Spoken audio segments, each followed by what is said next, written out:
Okay, we start. Good morning, everybody. There is Sakshi, Chaitra, and Kusma. Okay. Today we will do the poem "The Earth Never Dies" by the African Nigerian poet. Okay, the Nigerian poet Niyi Osundare. Right. So first we'll read the note of the poem. Niyi Osundare is a Nigerian poet. Nigeria is a country in. I have South Africa. He is a dramatist, literary critic, and political activist. He is a dramatist in many plays, right? Literary critic of literature. He has been a committed writer with a staunch belief in freedom of speech, right? Freedom of speech. I have my view, you have your view. We'll sit at a table and discuss the principle of democracy, freedom of speech. Osundare has won numerous awards for his poetry. His collection of poems, The Eye of the Earth, won the Commonwealth Poetry Award, and Waiting Laughters won the Norma Award, right? So he has won two great awards, right? This poem portrays with its vivid imagery the total destruction of nature, right? So this is a very common theme in the news everywhere. People are talking about the environment. People are talking about the destruction of nature, right? So the poem speaks about that. And the poem has vivid imagery. Vivid is clear. Images. See, I may be speaking, but I'm trying to draw a picture in your mind of what I'm speaking. So any group of words which evokes a picture, that is imagery, right?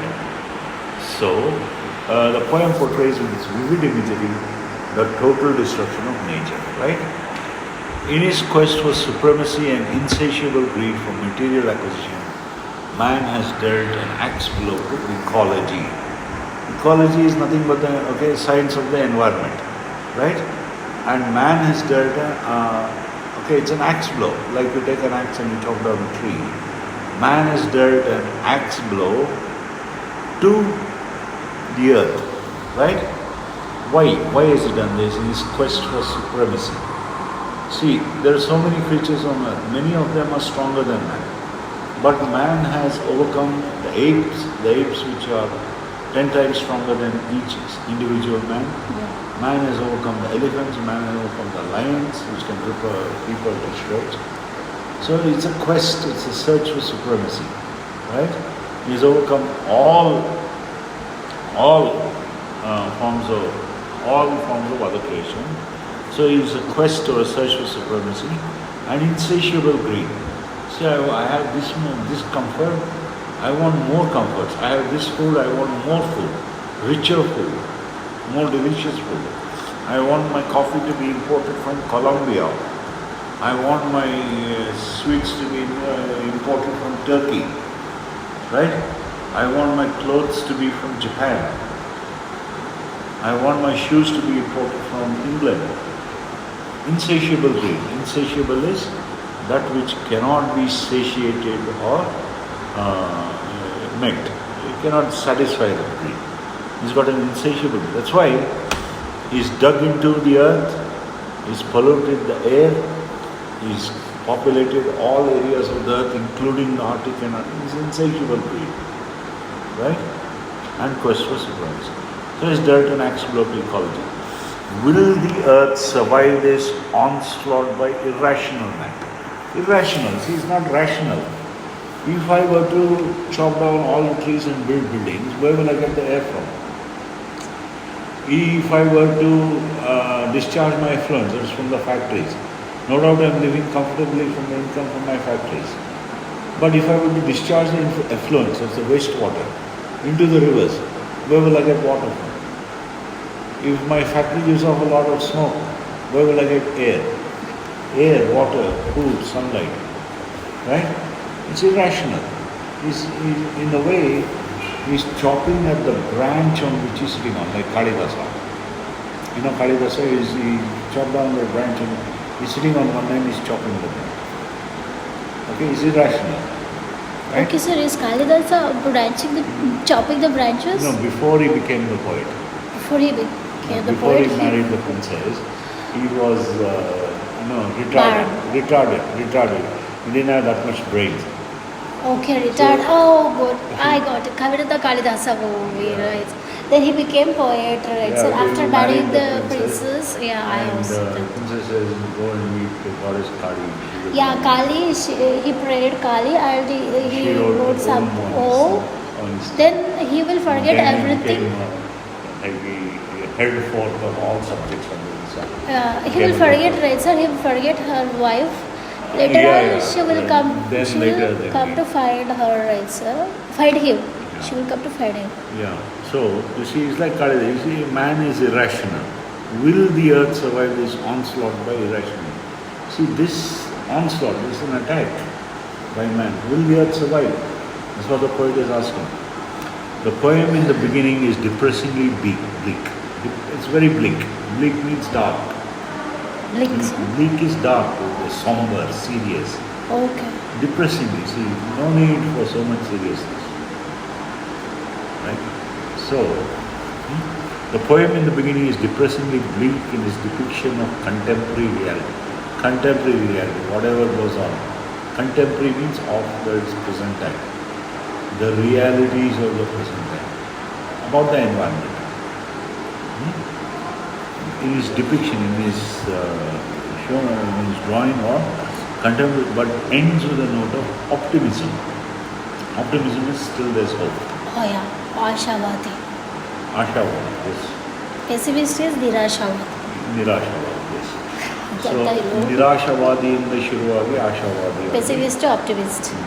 Yes. The poem is also written for performance and artists. Meant to be performed, right? Meant to be sung. So, now the poem begins. I will read the poem. Lynched the lakes, slaughtered the seas, mauled the mountains, but our earth will not die. Here, there, everywhere. Right? Lynched. Lynching is a practice which is done against robbers on the highway. Someone robs a person on the highway, going on the highway, robs him. The villagers will catch him. They tie a rope around his neck or around his legs or around his body, throw the rope over the nearest branch and pull him. Right? That's the end of it. Right? So the lakes of the earth, all the lakes, they've been lynched. Effluents have been discharged. Right? You take almost any surrounding water body, you'll find it's black. Any surrounding water body, right? Can get it. Lynched the lakes, slaughtered the seas. Now it's going on right now. The ships, nowadays cruise ships, Yeah. they're the rage. So what happens?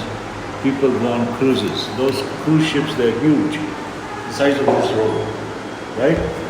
And literally thousands of people travel on it.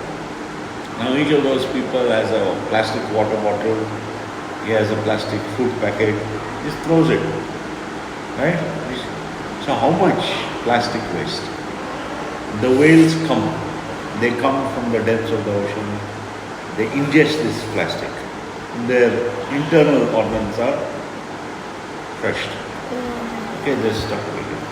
See, marine life is being suffocated because of the activities of man. Water bodies are polluted because of the activities of man. Right? Slaughtered the seas. Marine life is being wiped. That's what the poet is saying. Mauled the mountains. Mauled. And see, you have a bear, let's suppose a grizzly bear enters. You run here and there in the room. It catches you. What first thing it does is, just does this with the arms. It will maul you. Right? Then it will do one on the head and that's the end. Right? Mauling is that act, right? Mauled the mountains, even the mountains. They build tunnels under the mountains. They build railroads around the mountains. They climb the mountains. They leave the plastic there. Mount Everest, the tallest mountain in the world. How much plastic waste, Okay? You take a look at any, okay, uh, effort, whether it's in the mountains, whether it's in the ocean. Nowadays they have these boats which clean up the rivers. Dredging, it's called dredging. They have these arms like this which are spread out, and they go like this, the boats go like this, and the garbage is directed against a conveyor belt. Oh. It rises up on the conveyor and it's packaged inside, and so many things going on, right? So the lakes, the seas and the mountains, they've been polluted by the activities of man. But our earth will not die, right? Here, there, everywhere, a lake is killed by arsenic urine. What's that?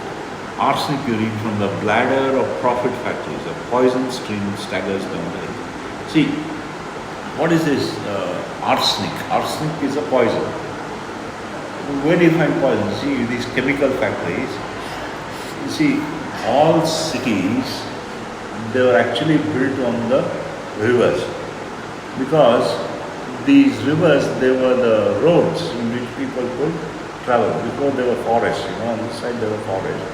Here there were the rivers. They could travel from city to city on the rivers. They were the original mode of transportation, right?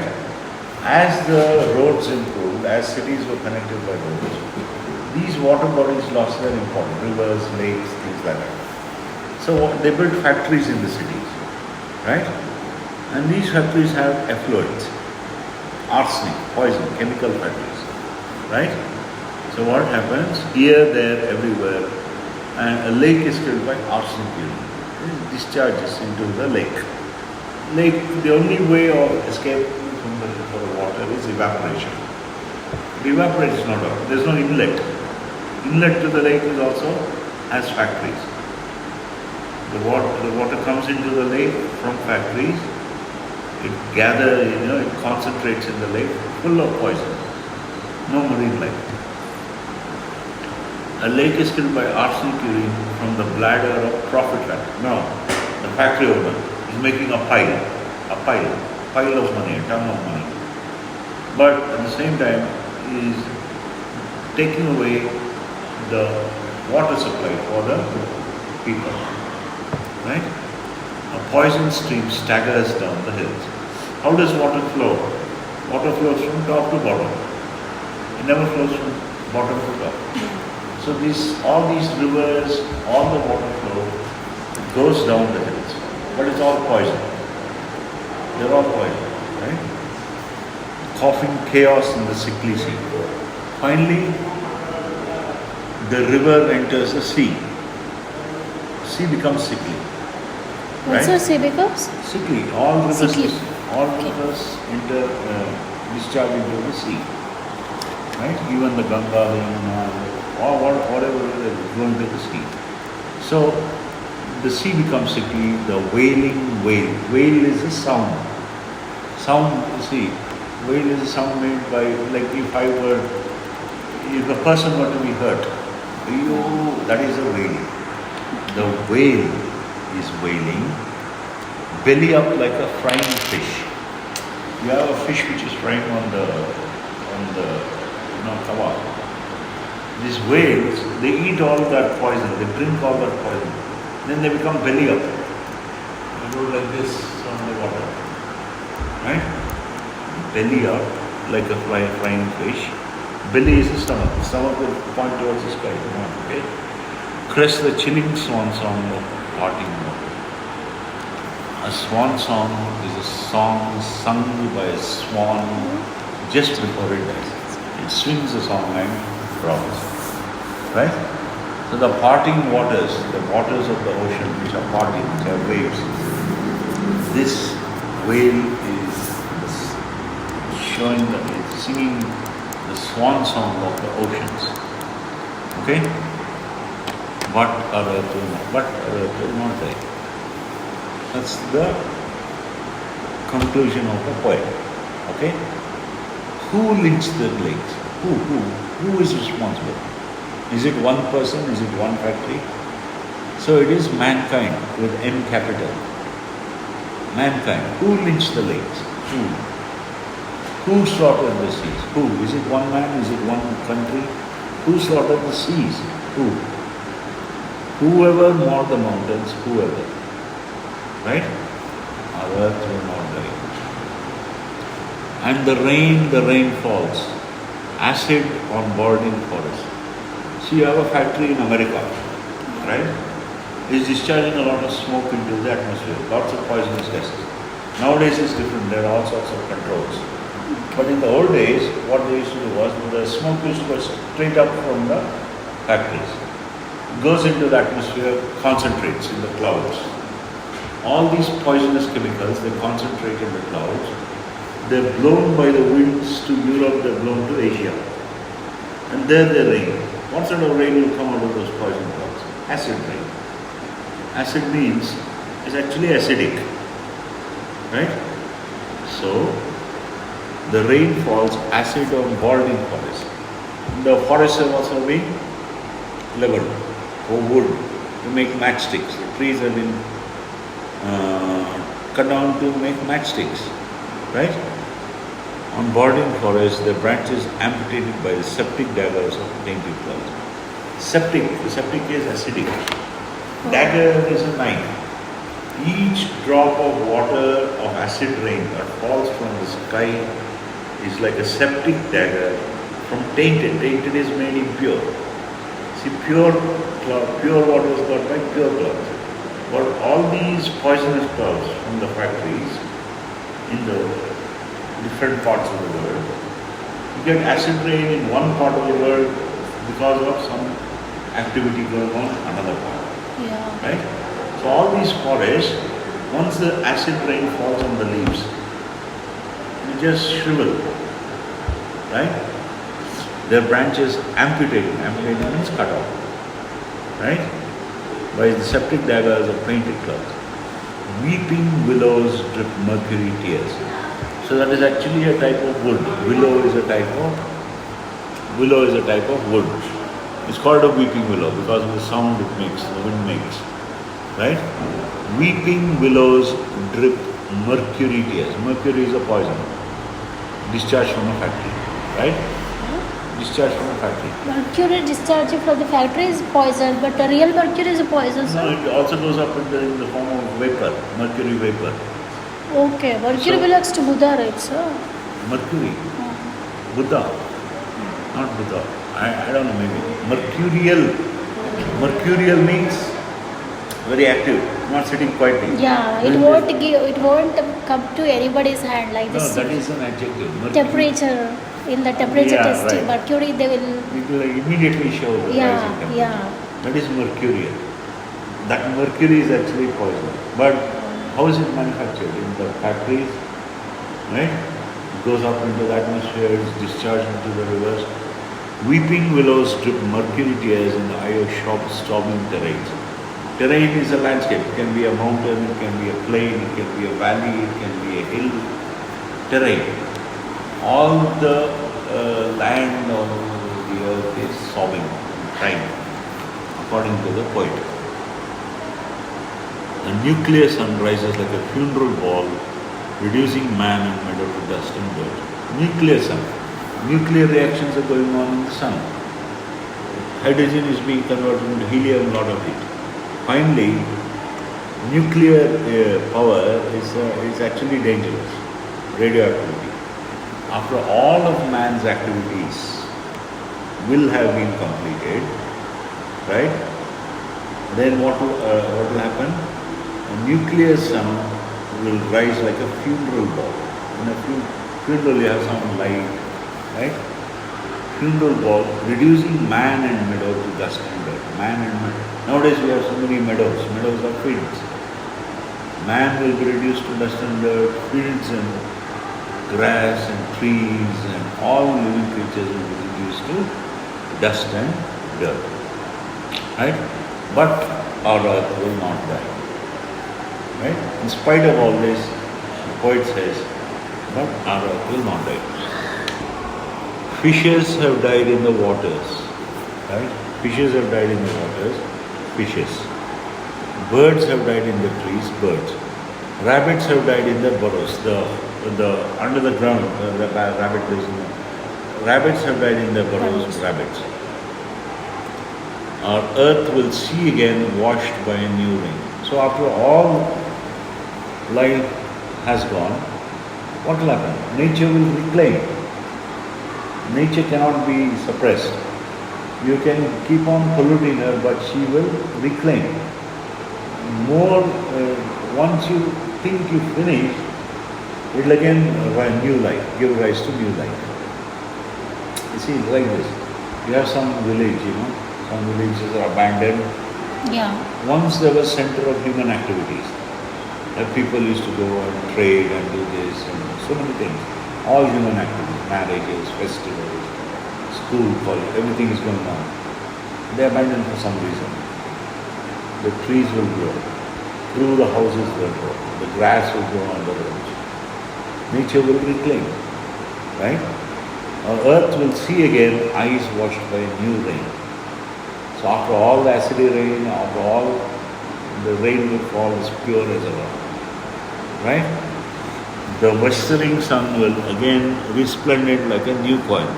Again, after the funeral, this white, red and yellow funeral ball, once again it will become pure white, like it is now. Like a new coin, The wind unwound will play its tune, trees to twin, grasses dancing.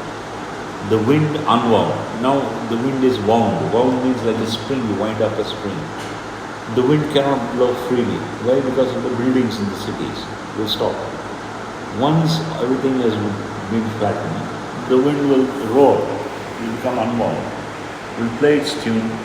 Trees twittering. Twittering again, the birds will twitter. Grasses dancing. Hillsides will drop with blooming harvest.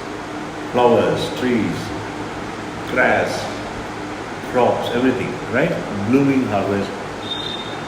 The plains batting their eyes with grass and grace. The plains will have grass and will be graceful to look at. The sea will drink its heart's content. All the rivers, right? They will empty into the sea, but there will be pure water. The sea will drink to its heart's content. However much water it wants, it will drink. When jubilant thunder flings open the sky gate and blue rain tumbles down. So jubilant is happy, festive. Festive thunder flings open the sky gate.